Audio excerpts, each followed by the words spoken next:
Welcome back, YouTube people, and here's another review of a piece of my gaming hardware. Now we're going to be looking at my Corsair M40 mouse. As you can see, it's a very nice mouse. Has red LEDs on it. Has, technically speaking, 7 buttons. It's a programmable mouse. There's a nice software package that Corsair provided this, which I'll show you in just a minute. It has an adjustable gaming tuned optical sensor, a nice fast response time on it. It has extra large PTFE glide pads, and it does have, it's a unique scroll wheel, I've got to say. It's not a scroll wheel I've ever felt on any other mouse, and it is actually by far my favourite.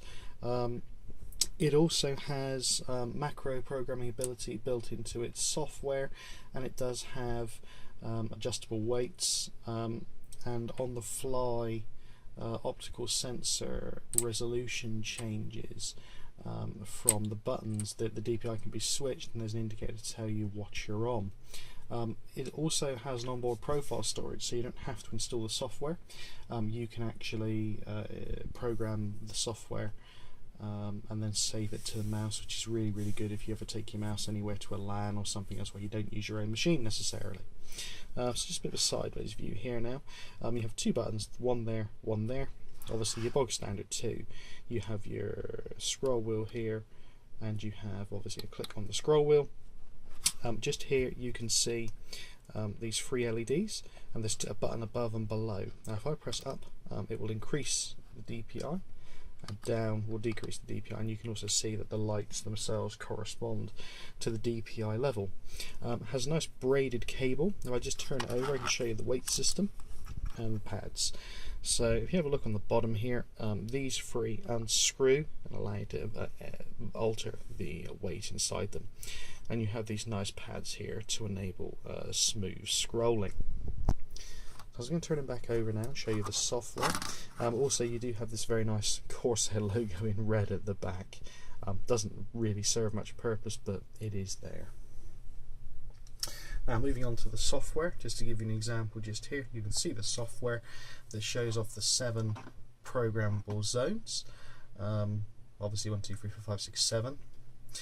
Just here you can set your playback options, delay options as part of your macros, advanced options, and basic button options. You can also adjust the light settings on this with this just here. You can also manage the performance. This is one of the more interesting parts of it, as you have manual DPI settings here.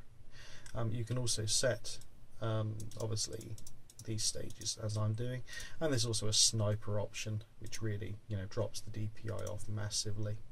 You can also do a test for the surface quality, so the quality of the mouse mat that you're playing on, and also define the lift height on your mouse before the laser cuts off. Report rate settings depend on how quickly the mouse responds once again, and you can set up different profiles for different games. The hardware playback option is the bit which enables you to save the configuration to the mouse itself.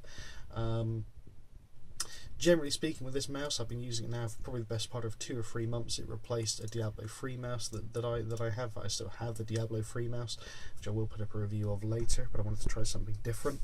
And I've got to say that this mouse scores very highly. I find it very comfortable. In fact, moving back to the mouse, there's this groove on the side here, or this extra lip, which I find suits my thumb absolutely brilliantly when I'm using it. And it's just very comfortable. The grip's very nice, and obviously quite easy access to those 2 buttons as well. The red lighting scheme might not be for everybody, but for me it's absolutely fine.